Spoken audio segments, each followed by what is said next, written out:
R K पुरम के number क्या है? सेक्टर 7 1246। ये घर है, ये ऊपर वाला? ये ऊपर वाला घर। यहाँ पे माँ, 3 बेटियाँ, नाना नानी, 2 मासियाँ, 1 मामा। कितने लोग हो?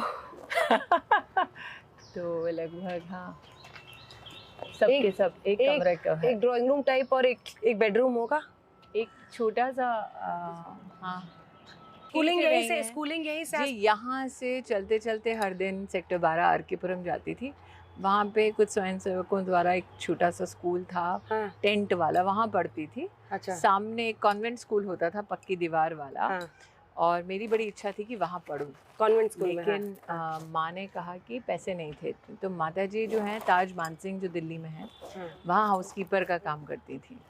तो ताज में एक टाटा ग्रुप ने सुविधा दी थी कि जो बच्चे हैं जिन लोगों की नौकरियां हैं टाटा ग्रुप में और विशेषतः ताज में, उनके बच्चों की स्कूली फीस अगर बच्चे 60% से फर्स्ट डिवीज़न लाते थे तो दी जाती थी। तो मैंने अम्मा से कहा कि भाई अगर मैं फर्स्ट डिवीज़न लाऊं तो फिर आपको नहीं मिलेगी मेरी फ़ीस।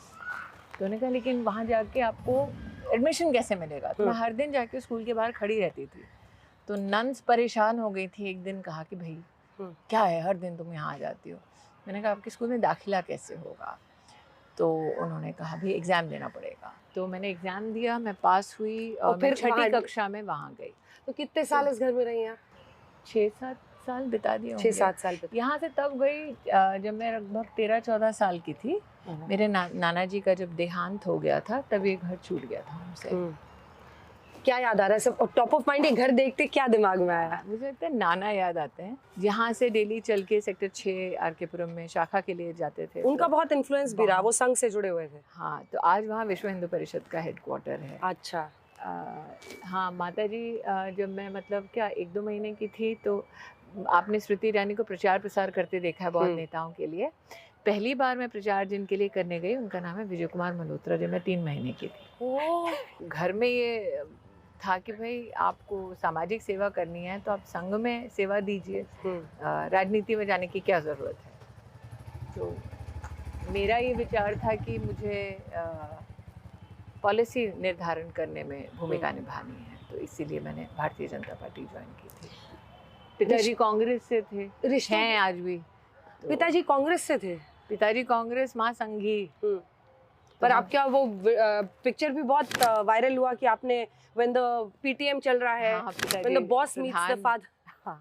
पिताजी तो आपने कांग्रेसी को प्रधानमंत्री के सामने, कई कांग्रेसी प्रधानमंत्री से मिलना चाह रहे हैं, उनके कई कांग्रेसियों के चित्र भी।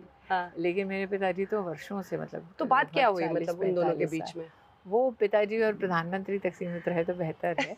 लेकिन मुझे लगता है कि मेरे लिए उनके जीवन की एक ही लालसा थी कि पिताजी तो तब भी जब अटल बिहारी वाजपेयी जी प्रधानमंत्री थे और मैं कार्यकर्ता थी, तो हम कई बार आरसीआर में बुलाए जाते थे कार्यकर्ताओं का, कोई ना कोई मीटिंग या कुछ ऐसा रहता था, तो दरवाजे पे छोड़ के जाते थे लेकिन अंदर नहीं आते थे। पहली बार उन्होंने इच्छा व्यक्त की कि प्रधानमंत्री मोदी ने मेरी बेटी को मौका दिया कि वो देश की सेवा कर सकें, तो मुझे एक बार आपका जीवन में थैंक यू बोलना है। आपका लाइफ में सबसे बड़ा क्रिटिक कौन है पर्सनली, मतलब जो आपको जानते हैं उनमें से? कोई है जो आपको बोलता है कि आज आपने ऐसे क्यों बोला? या जिंदगी में जितने लोग हैं उन सबके पास ये अधिकार है। मेरा कुछ किया धरा उनको पसंद ना आए तो वो बताएं, मैं अपना पक्ष रखूं। तो मेरी लाइफ ऐसी, ऐसा नहीं कि कोई विशेष व्यक्ति बता देगा। जितने लोग मुझसे जुड़े हैं, चाहे कार्यकर्ता ही क्यों ना हो, जिनके साथ मैंने अपना राजनीतिक जीवन जिया है, उनको भी अधिकार है कि दीदी यार ऐसे करते तो अच्छा था। पर ये तंग रास्ते, ये तंग घर, ये फिजिकल ढांचा है जी, है ना? मन के अंदर क्या था? मतलब इनफैक्ट ये जो आपको 1237 दिख रहा है, एक ज़माने में यहाँ आज से 40 साल पहले कोई जो परिवार रहता था उनके पास टेलीविज़न होता था। तो उस खिड़की के बाहर खड़े होकर मैंने रवि शास्त्री ने जब 6 छक्के मारे थे, तब ज़ोर ज़ोर से गली में चिल्लाने वालों में से एक मैं थी। क्या ये देखो शास्त्री ने छक्का टीवी ऐसा था जिसे बाहर से खड़े होकर देख सकते? और एक वक्त था अंदर कि आपके पास टीवी ना हो लेकिन गली मोहल्ले में लोग एक के घर भी अगर है काफी है। तो आप मुझसे पूछी थी टेलीविजन क्यों? टेलीविजन कितनों के जीवन में क्या क्या कर देता है। मतलब मुझे याद एक सीरियल होता था उड़ान, और कविता चौधरी उसमें बनती थी पुलिस अफसर, और मुझे इस बात का बहुत कहीं ना कहीं मेरी रुचि थी कि मैं एक दिन ऐसे ही IPS ऑफिसर बनूंगी। मेरे पिताजी ने कहा तुम्हारी फितरत नहीं ऑर्डर लेने की। मैंने कहा ठीक है, ऑर्डर लेने की फितरत नहीं है, देने वाले बन जाते हैं। हाँ। लेकिन टेलीविज़न के एक आपके स्वभाव पर, आपकी मानसिकता पर एक प्रभाव तो रहता है। मेरी इच्छा थी, मैं एक वीकली एक न्यूज़ बुलेटिन आता था जो विश्व भर की न्यूज़ को बतलाता था, बहुत सीनियर जर्नलिस्ट होते थे। मैं वहाँ भी गई उस चैनल के ऑफिस में। चैनल नहीं था, वो प्रोडक्शन हाउस था कि भाई मुझे जर्नलिस्ट की भी, अगर जर्नलिस्ट के असिस्टेंट की भी नौकरी मिल जाए, न्यूज़ कैसे बनती है, रात को कैसे चलती है, मुझे उसमें योगदान देना है, सीखना है। तो उस न्यूज़ ऑफिस ने भी मुझे वापस लौटा दिया था कि मैडम आप में दमखम नहीं, क्या पता एक दिन न्यूज़ बन जाऊंगी, न्यूज़ बन जाएंगे और हम आके आपका इंटरव्यू करेंगे। बट मैंने ये भी कहीं पढ़ा, I want you to confirm कि आप जब एकता कपूर के सामने आप गई हुई थी अपना वो करने के लिए जी, तो एक ज्योतिष बैठे थे और उन्होंने बोला इसको रोको, इसी को काम दो। हाँ, जनार्दन उनका नाम है, ऐसा मैंने सुना है। हाँ। कि उन्होंने मुझे रिसेप्शन पे देखा, एकता के साथ वो ऑफिस में बैठे थे, तो उन्होंने कहा ये लड़की जो भी, इसको रोको। वो चेहरा पढ़ते हैं शायद, तो उन्होंने कहा कि ये लड़की जीवन में बहुत आगे जाएगी। और तब मैं मतलब बेढंगा से जीन्स, फटाफटी शर्ट, झोला लेके कॉन्ट्रैक्ट नौकरी मांगने के लिए आई थी रिसेप्शन पे। और रिसेप्शन पे? हाँ। आप क्योंकि सास बहू के लिए वो नहीं दे रही थी? मैं किसी और कार्यक्रम, घर एक मंदिर करके चलता था सोनी टीवी पे, उसमें कोई थर्ड रंग का वो चाहिए था एक्टर, भीड़ भाड़ में खड़ा होने वाला, मैं वो थी। तो वो कॉन्ट्रैक्ट लेने आई थी। जब एकता बाहर आई, उन्होंने कॉन्ट्रैक्ट फाड़ दिया। मैंने कहा हाय राम, अभी तो नौकरी मिली थी। उन्होंने फिर नया कॉन्ट्रैक्ट दिया और कहा कि आप ये किरदार करेंगे, आपको पता है मैं इतिहास रचने वाली हूँ। मुझे उस वक्त से सैलरी से सरोकार था। मैंने कहा इतिहास गया तेल लेने, मुझे बस नौकरी चाहिए, क्योंकि पैसे की तंगी थी। उनका बड़ा विश्वास था कि ऐतिहासिक होगा और मेरा ध्यान सिर्फ पे चेक पे था। लेकिन उन दिनों की भी आपने बताई है कहीं पर कि ऑटो से आप जाती थी, मेकअप वाला कहता था मेरे पास गाड़ी तो खरीद लो। बाइक होता था, बाइक होती थी और मेरे पास नहीं होती थी। तो वो बड़ा कहता है मैं, आप स्टार हैं, आप ऑटो में आती हैं। मैंने कहा उससे क्या फ़र्क पड़ता है? उसने कहा नहीं, मैं शर्मसार होता हूँ बाकी लोगों के सामने कि मैं अच्छे खासे बाइक में। तो पहला मोटा पैसा वहीं से आया? सास सभी का, हम सब का, घर गाड़ी वो सब वहाँ से आया। इसीलिए वो बरकत वाली जगह है हमारे लिए। टॉप ऑफ माइंड क्या था बनने का जब इस घर में रहती थी कि क्या बनना है? टॉप ऑफ माइंड क्या था? कि एक दिन मुझे दुनिया जानेगी, ये तो मैं हमेशा कहती थी। मन में था कि एक दिन? हाँ, मैं तब क्या 7 साल की थी जब यहाँ थी। तब भी कहा था। पहली बार जब बम्बई गई तो 17 साल की थी। वहाँ कमला नेहरू पार्क है जहाँ से मरीन ड्राइव दिखता है, पूरी बम्बई दिखती है, चकाचौंध बम्बई की दिखती है। वहाँ पर भी मैंने कहा एक दिन ये शहर मुझे जानेगा। तो मेरी माताजी ने कहा सबसे बड़ा चैलेंज जो आपको परेशान करता रहा। लाइफ चैलेंज होती है। देखिए, पहले आप मौक़ों की तलाश में होते हैं कि कोई नौकरी मिले। आज अंजना ओम कश्यप आज तक मैं पूछ रही है, अरे ये नौकरी क्यों कर रहे हो? आप सोच रहे हैं लाइफ का कितना बड़ा कर्व है। पहले पूछा जाता था नौकरी क्यों नहीं कर रही हो, आज पूछा जा रहा है नौकरी क्यों कर रही हो। 2014 में पूछा गया था, अरे इस एक्टर को क्यों बना दिया है मंत्री? मैं तो एक्टर्स की सोच रही हूँ कि ये जो आपके सामने आएंगे वो बोलेंगे कि स्मृति ईरानी को फिल्म 2014 में लोग बोलते थे अरे एक्टर को क्यों बना दिया है मंत्री। अब कह रहे हैं स्मृति ईरानी को दोबारा पार्लियामेंट क्यों नहीं लेके जा रहे। तो मेरे जीवन की उपलब्धि ये है कि नए सेयर्स ये सेयर्स बन गए। इंटरेस्टिंग ये है। 14 में आपको SB ये सास बहू का फिर से वो होना था, शुरू होना मेरे पास। मैं शूट कर रही थी। हाँ, मैं शूट कर रही थी ऋषि कपूर के साथ एक फिल्म। चुनाव समाप्त हो गया था, हम बोरिया बिस्तर बांध के अपने काम को निकल गए थे। शिमला में शूटिंग चल रही थी। ऋषि कपूर, आसिन, अभिषेक बच्चन और हम तो टीवी के आसपास इकट्ठा होने वाले थे कि अगले दिन प्रधानमंत्री मोदी शपथ लेंगे तो कैसा लगेगा और कैसा रहा चुनाव।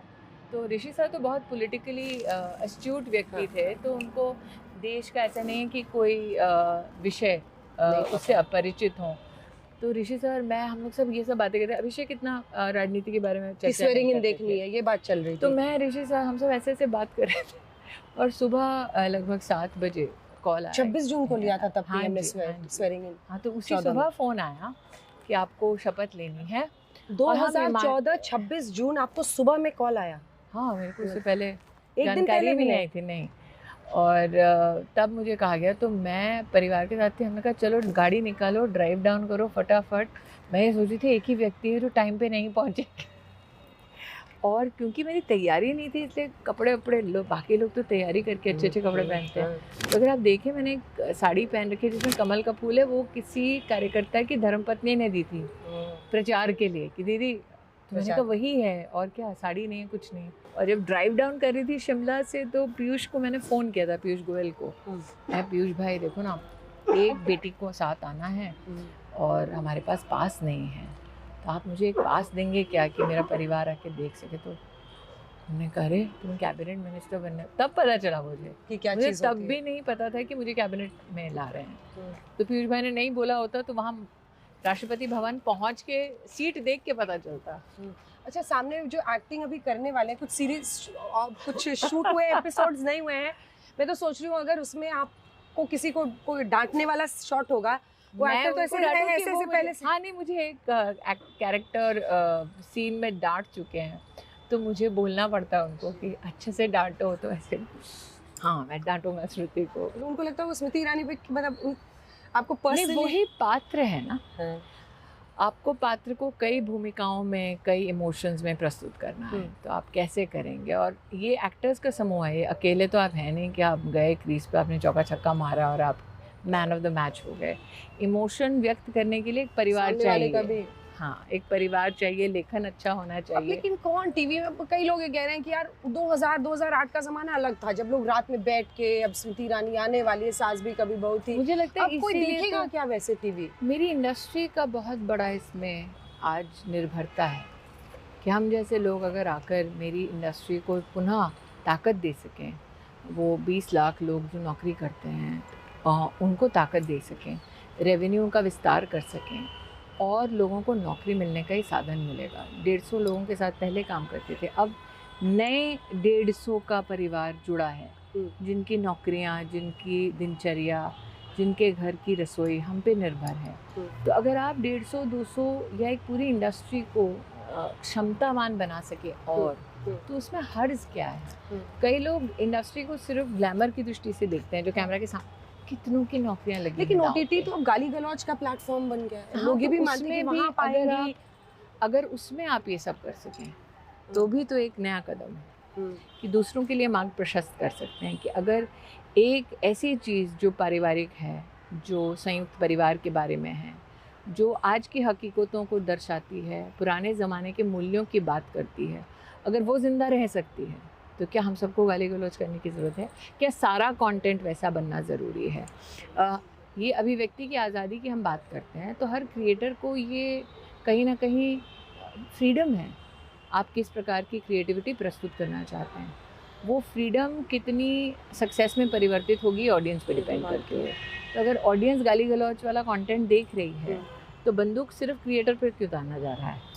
आपने ये कहा कि अब ये वक्त है जब मैं भी कुछ इंडस्ट्री के लिए अगर कर सकूं तो मुझे जाके करना है, लेकिन ये वही फिल्म इंडस्ट्री। सबसे पहले मैं फिल्म की बात नहीं, मैं टेलीविजन की बात कर रही हूँ। इनफैक्ट सबसे पहले टीवी पे लौटते वक्त अपनी यूनियन के ऑफिस में फ़ोन किया गया। अच्छा। कि मेरी लाइफ मेंबरशिप है, वो कार्ड, वो नंबर अभी भी चल रहा है कि नहीं। क्योंकि जब आप इंडस्ट्री में जाते हैं, टेलीविज़न फिल्मों से अलग है, तो क्या आप उस प्रकार के नियमों का पालन कर रहे हैं या अपने आप को नियम से ऊपर समझ रहे हैं? तो अब मेरी यूनियन के लिए एक मापदंड हो गया कि अगर स्मृति ईरानी भी यूनियन के दफ्तर में फ़ोन करके कह रही है कि ये मेरी मेंबरशिप है, इसको मेरे कॉन्ट्रैक्ट का हिस्सा बनाओ।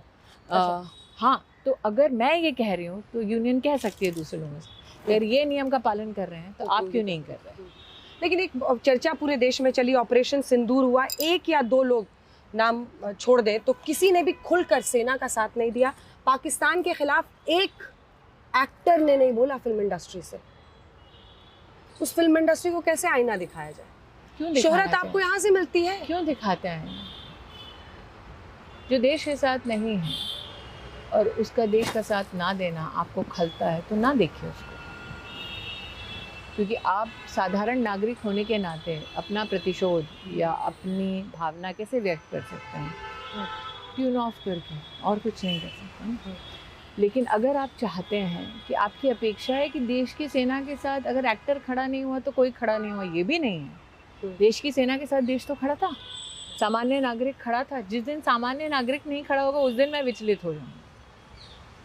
तो देश के सेना के साथ जब तक सामान्य नागरिक, देश की संसद खड़ी है, एक्टर क्या कर रहा है उस एक्टर को आप अपनी कटघरे में लाइए, उससे पूछिए कि वो इस स्वभाव का क्यों है। कई नेता हैं, लेकिन मुझे नहीं लगता देश अब इस उम्मीद में बैठा रहता है कि कब एक्टर बोलेगा भारत माता की जय। इन हकीकतों से परिचय देश का हो चुका है। कई पॉलिटिशियंस पूछ रहे थे कितने प्लेन गिरे, कितने हमारी सेना को नुकसान हुआ, ये क्यों नहीं सरकार बता रही?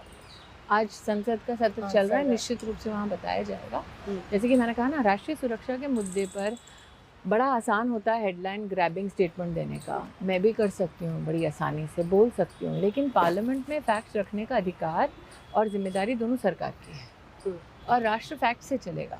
और संसदीय हमारी जो मर्यादाएं हैं या जो इतिहास है उसमें संसद में झूठ नहीं बोला जाता। आपको फैक्चुअल पोजीशन रखनी पड़ेगी। और आज जियोपॉलिटिक्स में और सोशल मीडिया और मीडिया के अलग अलग आयामों की वजह से सच छिपता भी नहीं है। तो मुझे लगता है कि राष्ट्र की सरकार इतना दमखम रखती है कि सारे तथ्यों को विपक्ष के सामने, संसद के माध्यम से देश के सामने रख के, ये भी हमें इस बात का एहसास होना चाहिए कि इंटरनल सिक्योरिटी और जियोपॉलिटिकली कुछ तथ्य ऐसे हैं जो पॉलिटिकल पार्टीज़ की लीडरशिप तक सीमित रहेंगे, जो सार्वजनिक नहीं होंगे। इस मैच्योर रियलिटी को समझने की ज़रूरत है। अब मुझे लगता है आप किधर निकल रही हैं यहाँ से? मैं यहाँ से एक ऐसे कार्यक्रम में जा रही हूँ जहाँ पर देश में क्लाइमेट चेंज और महिला और साथ ही अंतर्राष्ट्रीय स्तर पे global gender gap index report में बार बार भारत की तौहीन की जाती है। तो एक रिपोर्ट आज प्रेषित होगी जिसमें क्या गैप्स हैं, अंतर्राष्ट्रीय मापदंडों में क्या क्या चुनौतियाँ हैं और भारत की क्या उपलब्धि है, उसके संदर्भ में कार्यक्रम। मतलब 3 बातें तो तय है कि आप पॉलिटिकली रिटायर नहीं हो रही हैं, पीपल कनेक्ट आप आज भी रखना चाहती हैं, महिलाओं से जुड़ी हुई हैं।